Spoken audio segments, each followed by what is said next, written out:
though those who had released him clearly had had second thoughts after. For an hour, then see a judge and be released. I keep getting pulled out of there and put back. People are going to put things together, he complained. The detective told him, "You'll think of something to say." He said nothing, nodding as he left.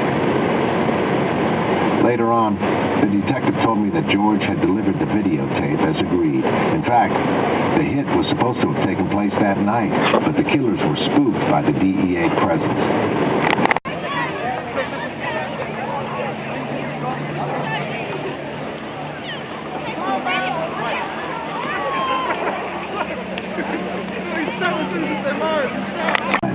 He was alive, but he wasn't talking to police. And Danielle had decided to drop the charges.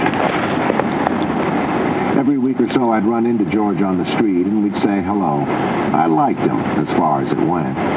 The feeling was as mutual as it could be, I think, as it can be between two people who wouldn't hesitate to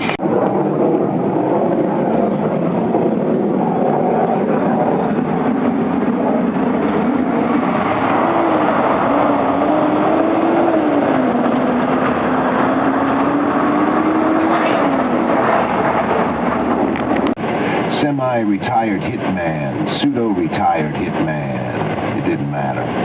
Anyway, we'd both be around, and I was sure we'd be talking.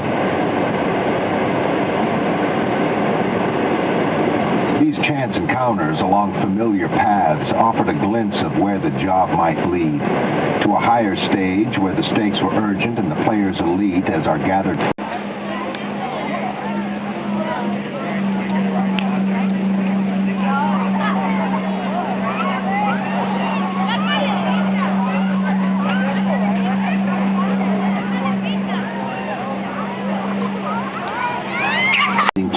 hours after another cop took his last steps altogether. On a midnight tour in May 1997, cops in Chelsea responded to a robbery in progress. A masked gunman had broken into the inheritance. He had destroyed the Sanchez family in an assault on his own kin.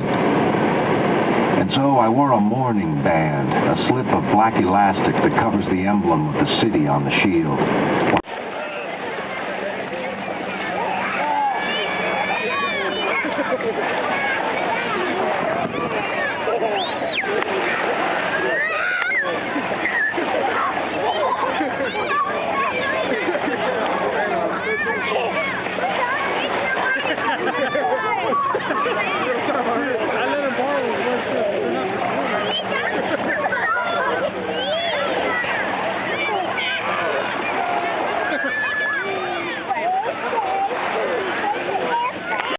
Around 6 in the evening, I got a job for a missing person. Such cases overwhelmingly involve teenage girls who are out with their boyfriends, or husbands who later turn up with a hangover or lipstick on the collar.